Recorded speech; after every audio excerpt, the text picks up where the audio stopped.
할렐루야. 오늘 우리가 함께 나눌 말씀의 제목은 네가 만일. 저는 이 제목 조금 망설였습니다. 왜냐하면 내가 만약 이거 생각하실까 봐 조금 망설였습니다. 내가 만일. 오늘 이거 본문에 나오는 한 구절입니다. 오늘 말씀을 시작하면서 제가 영화 한 편을 소개하며 들어가려고 합니다. 매드맥스라고 하는 영화입니다.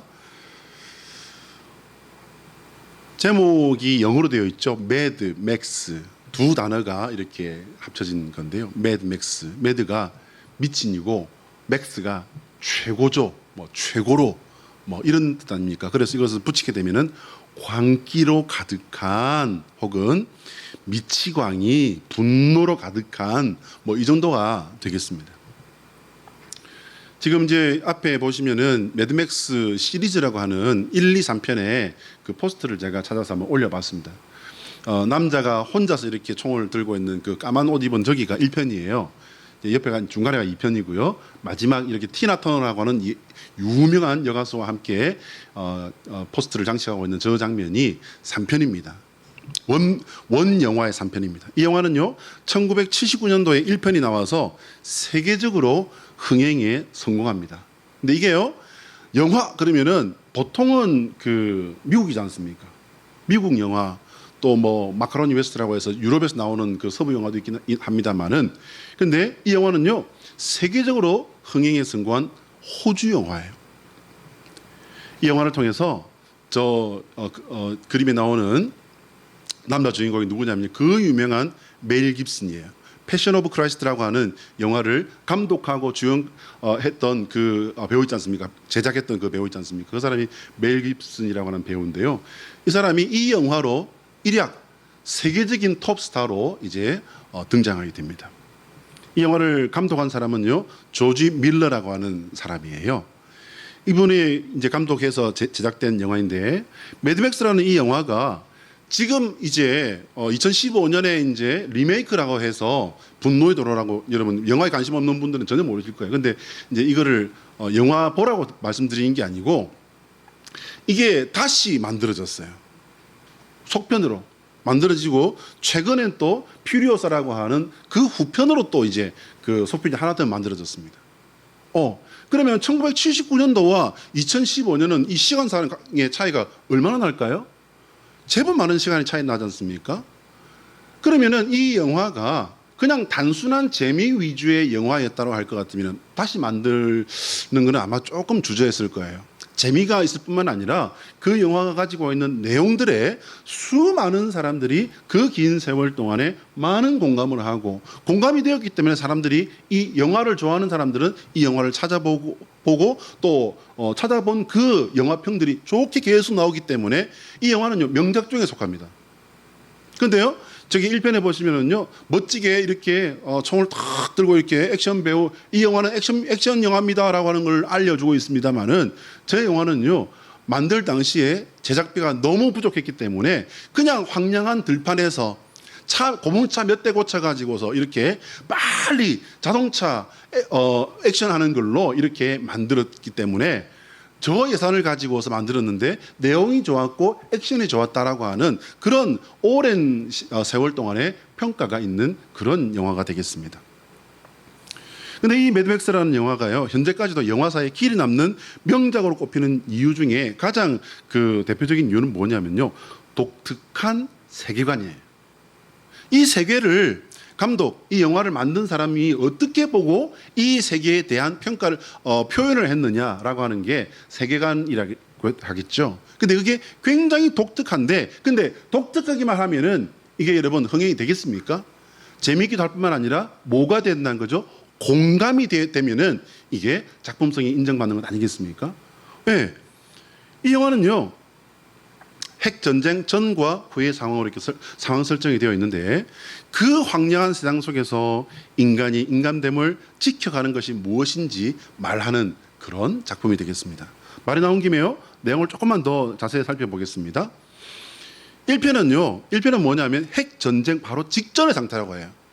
핵전쟁 바로 직전인데, 근데 이때 오일 쇼크가 전 세계적으로 난리가 나버리는 바람에 정부는 거의 힘을 다 잃어버립니다. 정부가 힘을 잃어버리면 어떻게 되죠? 무정부 상태가 되고, 이게 법이 지배하는 것보다는 뭐가 지배합니까? 힘 있는 사람, 폭력이 지배를 하게 됩니다.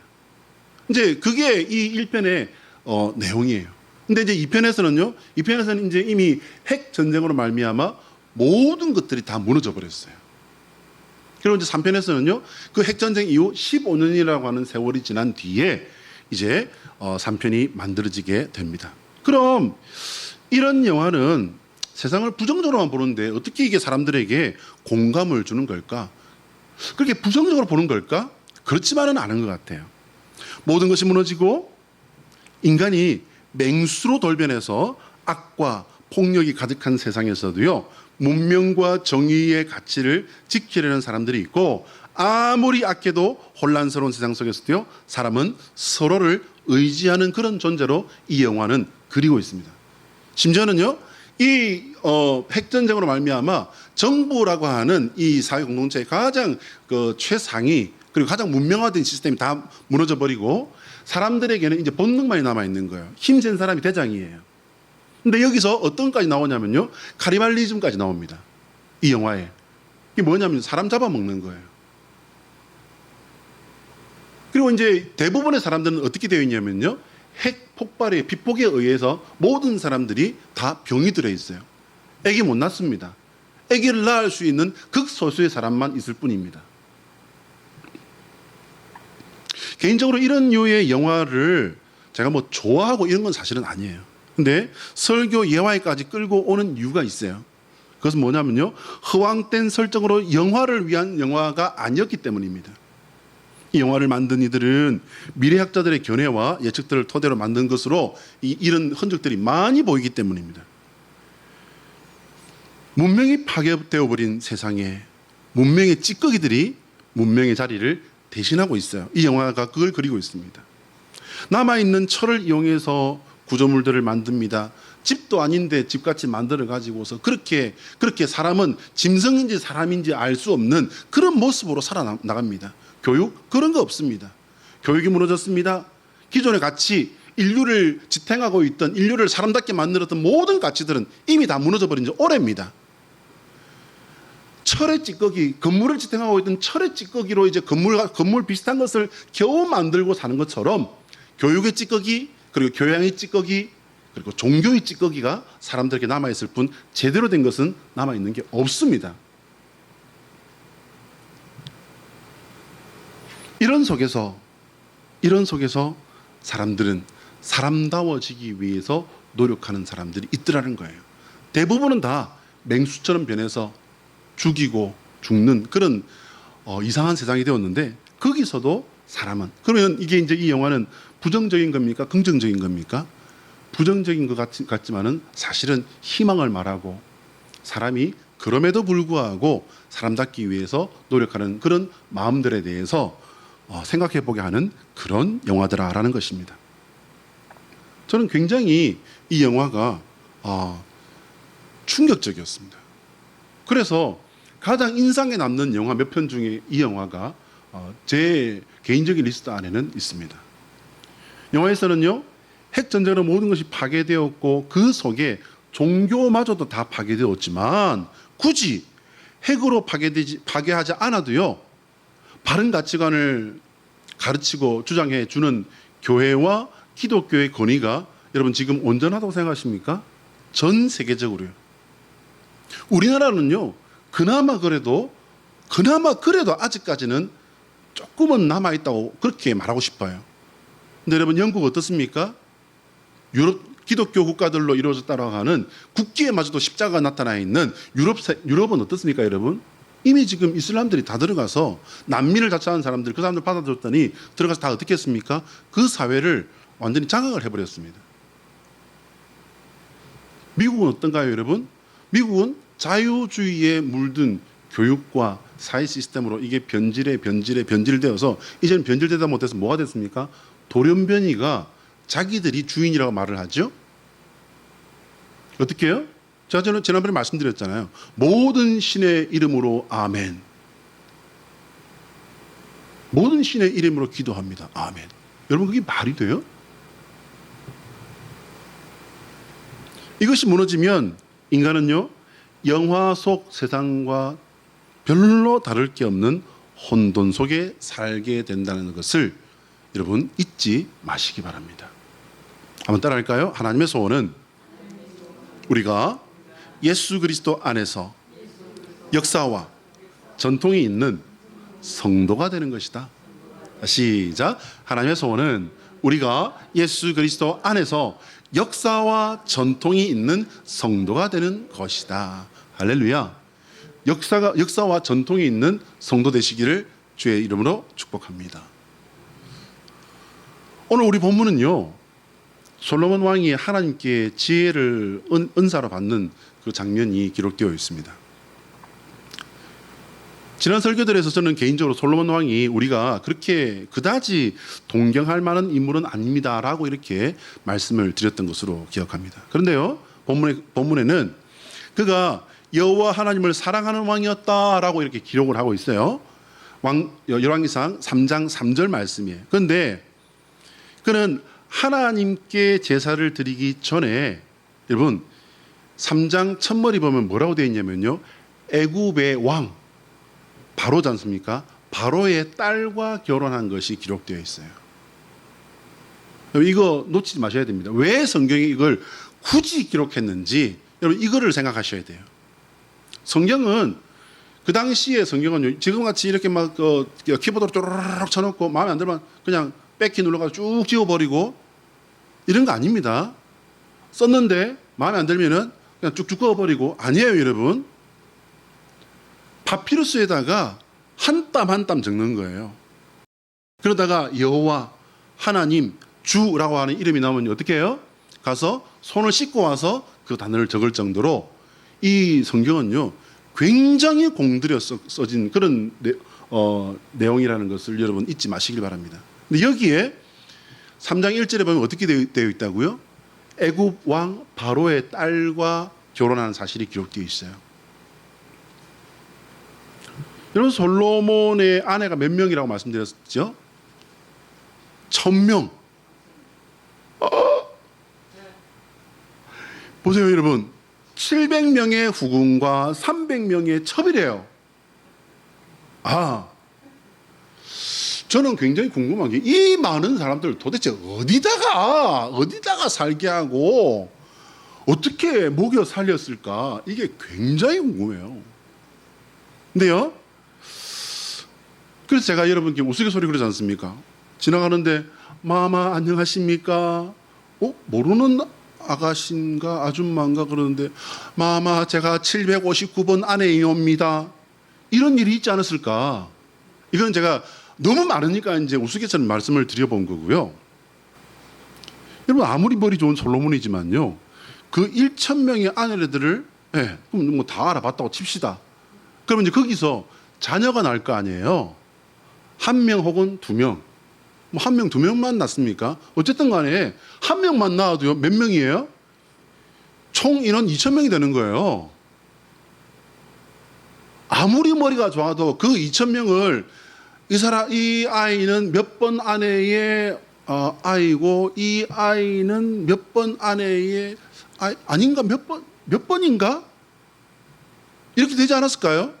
저는 그런 이 설교 준비하면서 솔로몬이 아무리 머리가 좋았지만 그거 좀 헷갈리지 않았을까?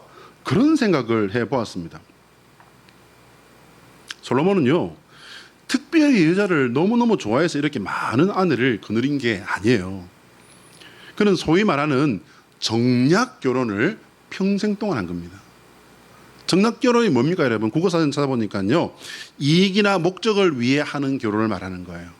사랑, 연애감정 이런 거 없습니다.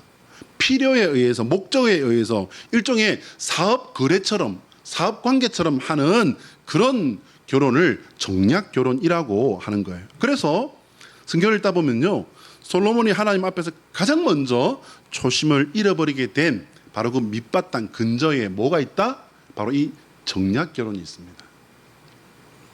아내들 중에는 이스라엘 지파별로 세력가들의 딸들도 분명히 여럿 있었을 겁니다. 12지파가 있었지 않습니까? 거기서 이제 어느 지파에 어떤 사람들이 어느 지파의 실질적인 리더다. 그러면 이제 그 집 딸과 결혼하는 거예요. 그럼 어떻게 됩니까? 그 지파는 이제 왕과 이렇게 사돈 관계 혹은 또 이제 뭐 이렇게 이렇게 되니까 관계가 만들어지니까 어떻게 하겠습니까? 잘 따를 수밖에 없겠죠. 그러면은 이스라엘 12지파는 그래요. 그렇다 칩시다. 근데 문제는 뭐냐면요. 주변 나라들에서 왕이시여 우리 딸이 관연했는데 이 딸이 아주 예쁘고 왕을 그렇게 좋아하네요. 그래서 왕에게 시집가는 게 우리 아이의 평생의 꿈이랍니다. 이런 식으로 이제 데리고 와서 많은 보물과 함께 딸을 주고 가는 거예요. 그러면 이제 그 작은 나라들은 어떻게 하는 겁니까? 강하고 부유하고 아주 능력 있는 솔로몬이라고 하는 왕이 다스리는 나라와 힘이 있기 때문에 이렇게 맺어졌기 때문에 이 작은 나라는 다른 나라들에게 그렇게 위협을 안 당할 수 있는 거예요. 이런 관계들이 이걸 역학관계라고 합니까? 이런 역학관계들이 만들어지기 때문에 이 정략 결혼이라는 것이 이렇게 될 수밖에 없었다라는 거예요. 그만큼 이제 다윗 이후에 이 이스라엘 솔로몬이 다스리는 이 이스라엘은 힘이 있는 나라였고 수많은 사람들이 동경하는 그런 나라가 되었다는 겁니다. 문제는 뭐냐면요. 이 다른 나라 이방 민족과 맺은 정략 결혼에 의해서 들어온 신부들이었어요. 이방 신부들은 그들의 문화를 가지고 들어옵니다. 당연히 그것은요. 종교적인 것들이 대부분이었어요. 이스라엘이 가나안 땅에 자리를 잡게 된 첫 번째 이유가 여러분 뭔지 기억하십니까? 성경에 보면 이건 아주 중요한 그런 맥이기 때문에 기억하실 줄로 믿습니다. 그 땅에서 하나님을 노엽게 한 가증한 종교를 쓸어버리기 위해서 그들을 쓸어버리고 그 자리에 하나님께서는 이스라엘을 세우십니다. 하나님의 노여움을 일으킨 잔혹하고 엄란한 종교를 쓸어버리고 그 땅에 거룩한 하나님의 백성을 세워 하나님의 뜻을 드러내는 나라로 하나님이 세우신 거예요. 그게 바로 이스라엘입니다. 여러분 보시기 바랍니다. 나라가 만들어지고 백성이 채워졌습니까? 아니면 백성이 세워지고 나라가 세워졌습니까? 이스라엘은요. 백성이 세워지고 나라가 만들어진 그런 나라예요. 영적 엄난함뿐 아니라 문화적 엄난에 대한 하나님의 뜻은 감춰진 적이 없습니다. 여러분. 이거 분명히 기억하셔야 돼요. 창세기 아브라함의 역사 이후부터 신명기 이르기까지 하나님께서 이 땅에서부터 당신의 백성을 통해 거룩한 나라를 세우기 원하시는 뜻은요. 너무나도 분명히 계속해서 하나님은 말씀하십니다. 하나님 나타나실 때부터 뭐라고 하십니까 여러분?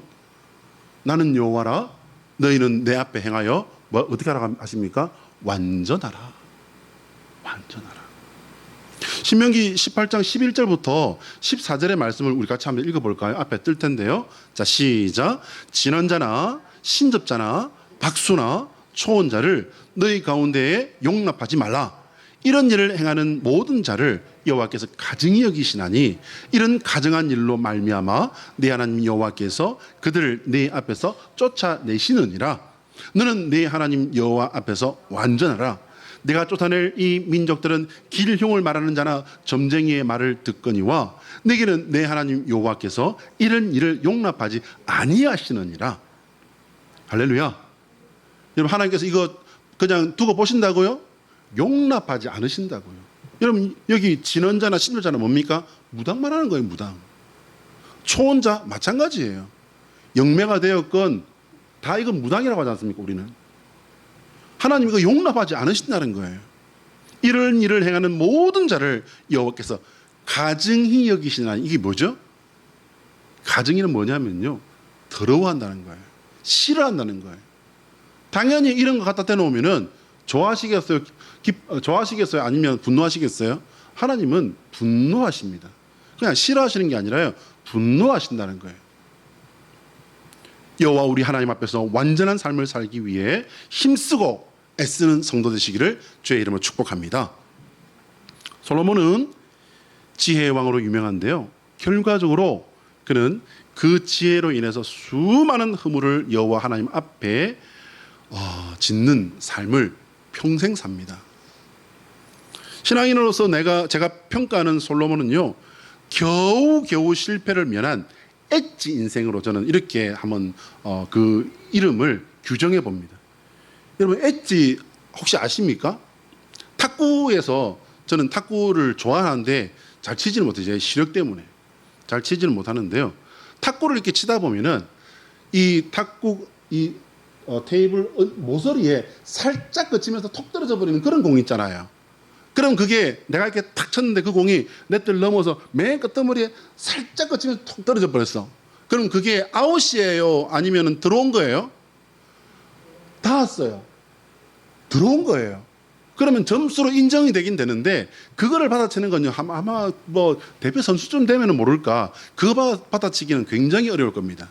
그래서 어떻게 해요? 그렇게 쳤는데 공이 엣지로 들어갔다 그러면은 상대 선수에게 미안합니다 라고 이렇게 쏘리 사인을 한번 하는 게 탁구 에티켓인 걸로 그렇게 알고 있습니다. 여러분 엣지 그걸 엣지 공이라고 합니다. 근데 저는 솔로몬의 인생이 엣지 인생이라는 거예요. 왜 엣지입니까 여러분? 평생 자기 할 것 다 하고 살다가 마지막에 인생 말년에 가서 보니까 다 해봤는데 다 뭐예요? 헛되고 헛되며 헛되고 헛되니 모든 것이 다 헛되도다. 다 해봤다는 거예요. 다 해봤는데 다 헛되고 여호와 하나님을 알고 그분을 섬기는 것보다 더 의미 있는 일, 그보다 더 수지 맞고 그 위에 올라가는 거는 자기가 다 해봤는데 없다. 그러니까 아는 게 아니라 내가 다 해봤는데 아니더라는 거예요. 여호와 하나님을 알고 그분을 섬기는 것보다 더 나은 일은 없더라. 그래서 저는 이 솔로몬을 엣지 인생이라고 해요. 할 것 다 해봤다는 이 말은요, 그냥 우리가 굳이 설명을 구구절절 다 하기 그러니까 할 것 다 해봤다 그러지 얼마나 난잡한 짓을 하고 살았겠습니까? 그러니 성경에서도 그렇게 평가하는 거예요.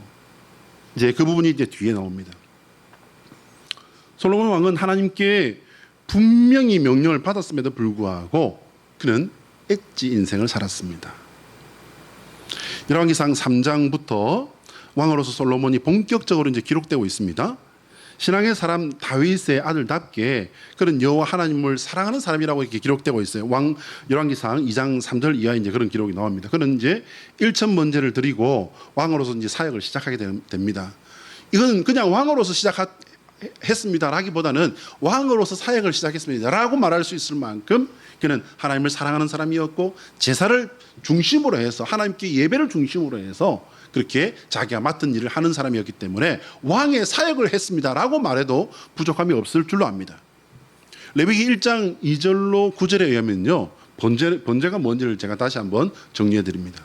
수소나 수양의 가죽을 제외한 모든 것을 불태워 드림으로써 하나님께 기쁨을 드리는 제사가 번제라는 거예요. 5절의 말씀은 이 일천 번제를 다 드린 후에 제사를 다시 드리러 간 솔로몬에게 하나님께서 이제 꿈에 나타나서 그를 만나주신 사건을 기록하고 있는 것입니다. 하나님께서 솔로몬에게 먼저 말씀하시죠. 내가 네게 무엇을 줄고 너는 구하라는 거예요. 솔로몬은 하나님께서 그의 아버지 다윗을 세우신 것을 먼저 찬양합니다. 여러분 이 솔로몬이 했던 말을 보십시오. 이 사람이 괜히 지혜의 왕이 아니에요. 6절이죠. 그리고 이제 왕의 자리를 자신에게 주신 것도 하나님이 심을 고백합니다. 겸손합니다. 7절이죠. 7절 끝부분에 이런 말이 있습니다. 출입할 줄을 알지 못하고 라는 말이 나와요. 이 말씀을 제가 표준 세번역 성경에서 찾아봤더니 이렇게 되어 있습니다. 나는 아직 나가고 들어오고 하는 처신을 제대로 할 줄 모릅니다 라고 되어 있어요. 여러분 이 하나님 앞에 우리 이래야 됩니다. 믿음이라고 하는 그 신앙인의 그리고 또 예배드리는 예배자의 직분을 가지고 살아가는 우리는 이렇게 살아야 돼요. 내가 낮추면 그가 높이시리라. 할렐루야. 그리고 그 다음으로 그가 원하는 것을 이제 내어놓습니다. 열왕기상 3장 8절로 9절인데요. 우리 같이 읽어볼까요? 내가 기도하는 것처럼 시작. 주의 종은 주님께서 택하신 백성 곧 그 수를 셀 수도 없고 계산을 할 수도 없을 만큼 큰 백성 가운데 하나일 뿐입니다. 그러므로 주님의 종에게 지혜로운 마음을 주셔서 주님의 백성을 재판하고 선과 악을 분별할 수 있게 해주시기를 바랍니다. 이렇게 많은 주님의 백성을 누가 재판할 수 있겠습니까? 할렐루야. 기도를 해도요, 어쩜 이렇게 겸손하게, 그러니까 기도를 받으시는 그분이 좋아하는 것만 그냥 찌르듯이 콕콕 이렇게 기도를 한 거예요. 여러분, 기도요, 성경에 예수님께서도 기도에 대해서 말씀하실 때 중언부언하라고 했어요? 하지 말라 그랬어요? 하지 말라 그러셨죠? 기도 긴 게 좋다고 짧은 게 좋다고요? 그건 아니에요, 여러분. 중언부언 하지 말라 했다고 해서 긴 기도가 나쁩니다, 뭐 이런 말은 아니에요. 짧다고 해서 다 좋은 것도 아니고요. 정확하고 겸손하고 진심의 기도를 할 수 있는 기도자 되시기를 축복합니다. 정말 간단하게 말하고 정확하게 구한 최고의 기도문이 아닐 수 없습니다. 꿈속인데 말이에요. 지혜의 왕이 괜히 지혜의 왕이 아닙니다. 여기서부터 이제 본문 말씀이, 오늘 본문이 이제 본격적으로 시작되는데요. 솔로몬이 구한 것이 하나님의 마음에 들었다라고 이렇게 기록되고 있습니다. 10절 말씀이에요. 11절 말씀을 보면요, 솔로몬의 기도를 이제 하나님께서 이제 말씀 속에서 평가하고 있습니다. 이에 하나님이 그에게 이르시되 네가 이것을 구하도다. 자기를 위하여 장수하기를 구하지 아니하며 부도 구하지 아니하며 자기 원수의 생명을 멸하기도 구하지 아니하고 오직 송사를 듣고 분별하는 지혜를 구하였으니라는 거예요. 하나님께서 몰라서가 아니에요. 이것들을 구하는 것이 사실은 어쩌면 가장 이게 실리적인 실질적인 이익도 되고 이게 중요한 것이 될 수 있을 텐데 네가 그것들보다는 이걸 구했구나. 하나님 마음 드신다는 말씀이었던 겁니다. 그리고 이제 구한 대로 지혜와 총명의 마음을 주십니다. 근데요, 그 뒤가 이제 우리가 가장 부러워하는 부분이 아닐까 생각합니다. 그가 구하지 않은 부귀와 영광도 주셨다. 근데 거기에요, 한 가지가 더 붙어요. 저는 오늘 이 말씀을 설교를 위해 묵상하면서 여기에 제 눈이 딱 멈춰서 이 말씀이 계속 맴맴 돌고 생각이 되더라고요. 한 가지가 더해집니다. 14절 말씀인데요. 14절 말씀 같이 한번 읽어볼까요? 시작. 네가 만일 내 아버지 다윗이 행함 같이 내 길로 행하며 내 법도와 명령을 지키면 내가 또 네 날을 길게 하리라. 할렐루야. 여러분, 이 말씀을 잘 읽어보시기 바랍니다. 하나님께서 주신 이 마지막 말씀이요, 여러분, 이 말씀이 어떤 그 내용으로 보이십니까? 저는요, 이 말씀을 읽고 또 읽다 보니까 어떻게 보였냐면요, 이 말씀은 하나님께서 이 약속으로 주신 말씀인데 부탁 말씀으로 보이더라고요. 부탁 말씀. 네가 만일이라는 말씀 때문에 저는 제가 그렇게 느꼈는지도 모릅니다. 하나님께서는요, 모든 역사를 이미 알고 계시는 하나님이십니다. 믿으시나요? 그런데 왜 만일이라는 말씀을 쓰셨을까요? 다른 성경에는요, 이렇게 하면 그리고라고 되어 있습니다. 사실은 크게 다르지 않은 그런 내용으로 용도로 쓰인 접속사입니다. 왜 만일이라는 그 말씀을 쓰셨을까요? 하나님께서 다윗 같은 그 인생의 길을 갈 때에 주시는 것을 보면은 그 뒤에서부터 이제 이게 조금씩 이해가 될 수 있습니다. 여러분, 다윗과 같은 그 길을 가게 되면은 뭘 주신다고 하셨습니까? 뭘 주신다고 하셨냐면요, 수명을 주신다는 거예요. 수명 뭐죠? 생명이에요. 생명을 줄게라는 말씀입니다. 여러분, 생명은요, 하나님께서 주시는 최고의 선물임을 깨달으시기 바랍니다. 최고의 선물이에요. 그러나 이것도요, 세상에서의 생명은요, 언젠가 끝이 나요. 969년을 살았던 무드셀라도요, 죽었어요. 창세기 5장 27절입니다. 문제는 여러분, 수명이라는 최고의 선물을 주신 조건에 하나님께서 뭘 원하셨는지가 우리가 봐야 될 정말 중요한 게 여기 있다는 거예요. 뭡니까 여러분? 하나님의 간절한 소원은 바로 여기 있어요. 다윗의 길입니다. 다윗의 길. 다윗의 길이 뭔 길인가? 여러분, 오늘 제가 봤던 화면에 실은 저 길을 보시기 바랍니다. 저는 저게 다윗의 길과 너무 닮았다고 생각이 되어서 한번 실어보았습니다. 다윗은 죽음의 자리까지 하나님만 바라보는 믿음의 사람이었습니다.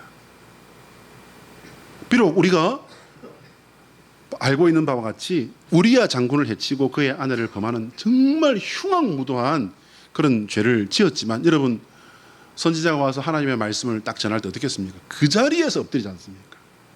그 자리에서. 그는 즉시 회개하고 하나님의 뜻 앞에 무릎을 꿇는 신앙의 사람 그 자체였습니다. 하나님께서는 솔로몬 왕이 왕 이전에 한 사람의 신실한 신앙인으로 살기를 원하셨던 것입니다. 좀 따라할까요? 예수 그리스도의 십자가는 성도가 걸어가야 할 신실한 믿음의 길이다. 자, 시작. 예수 그리스도의 십자가는 성도가 걸어가야 할 신실한 신앙의 길이다. 할렐루야. 네가 만일이라고 하는 말씀하시는 그 순간에 모든 것을 알고 계시는, 모든 것을 보고 계시는 하나님은 과연 어떤 마음이셨을까요? 과연 솔로몬은 하나님께 1,000번째 응답을 받고 이스라엘 역사에 다시 없는 부귀와 영광을 평생에 누리는 왕이 되었습니다. 그러면 그런 축복을 하나님께 받았고 평생을 누렸으니 누구보다도聰明하고 지혜로웠던 솔로몬은요, 하나님의 소원이 다윗의 길에 있었음을 알았을 겁니다. 근데 그는 어떻게 살았다고요? 열왕기상 11장 4절로 8절을 제가 읽어드립니다. 잘 들어보시기 바랍니다. 솔로몬의 나이가 많을 때에 그의 여인들이 그의 마음을 돌려 다른 신들을 따르게 하였으므로 왕의 마음이 그의 아버지 다윗의 마음과 같지 아니하여 그의 하나님 여호와 앞에 온전하지 못하였으니 이는 시돈 사람의 여신 아스다롯을 따르고 암몬 사람의 가증한 밀곰을 따름이라. 솔로몬이 여호와의 눈앞에서 악을 행하여 그의 아버지 다윗이 여호와를 온전히 따름같이 따르지 아니하고 모압에 가증한 금옷을 위하여 예루살렘 앞 산에 산당을 지었고 또 암몬 자손의 가증한 몰록을 위하여 그와 같이 하였으며 그가 또 그의 이방 여인들을 위하여 다 그와 같이 한지라. 그들이 자기의 신들에게 분향하며 제사하였더라. 여러분 여기 보시면요, 보셨습니까? 다 그와 같이 한지라. 그와 같이 하였으며, 그게 뭡니까 여러분? 차마 여기 쓸 수가 없어서 그와 같이 하였으며 라고 쓴 거예요. 뭡니까? 자식을 바친 겁니다. 몰록에게 바치는 제사가 뭡니까 여러분? 인신제사예요. 솔로몬은 최고의 영광 가운데 살면서 하나님의 명령을 배반하는 삶을 살았습니다. 그에게 가장 위험한 것은 그럼 뭐였을까요 여러분? 그 솔로몬의 모든 삶을 통틀어서 볼 때 그가 그렇게 돌아설 수밖에 없었던 가장 위험한 것, 그에게 가장 설득력 있게 하나님의 길을, 다윗의 길을 버리고 그가 몰록에게 그와 같은 짓을 하게 한 그건 어떤 것이었을까요? 여러분 저는 거기서 풍요로움과 힘과 영광스러움이 솔로몬을 병들게 했다고 생각합니다. 반면에 그의 아버지 다윗은 험악한 광야를 떠도는 뜨돌이 용병 집단을 이끌면서 밤하늘을 바라보며 하나님을 찬양하고 드레핀 꽃을 보며 하나님의 능력을 발견하는 신실한 신앙의 사람이었습니다. 그러던 다윗도 풍요로움과 힘과 영광이 그의 수중에 있을 때 그도 실족했지 않습니까? 우리아의 아내를 범하는 죄를 지었습니다. 그래서 우리는 예수님께서 산상수훈을 통해 우리에게 가르친 이 내용을 다시 한번 읽으며 우리 마음을 다져야 할 줄로 믿습니다. 마태복음 5장 3절로 10절 말씀을 읽으며 우리 말씀을 마칩니다. 시작. 심령이 가난한 자는 복이 있나니 천국이 그들의 것이며 애통하는 자는 복이 있나니 그들이 위로를 받을 것이며 온유한 자는 복이 있나니 그들이 땅을 기업으로 받을 것이며 의에 줄이고 목마른 자는 복이 있나니 그들이 배부를 것이며 긍휼히 여기는 자는 복이 있나니 그들이 긍휼히 여김을 받을 것이며 마음이 청결한 자는 복이 있나니 그들이 하나님을 볼 것이며 화평하게 하는 자는 복이 있나니 그들이 하나님의 아들이라 일컬음을 받을 것이며 의를 위하여 박해를 받는 자는 복이 있나니 천국이 그들의 것임이라. 할렐루야. 아멘. 기도하겠습니다.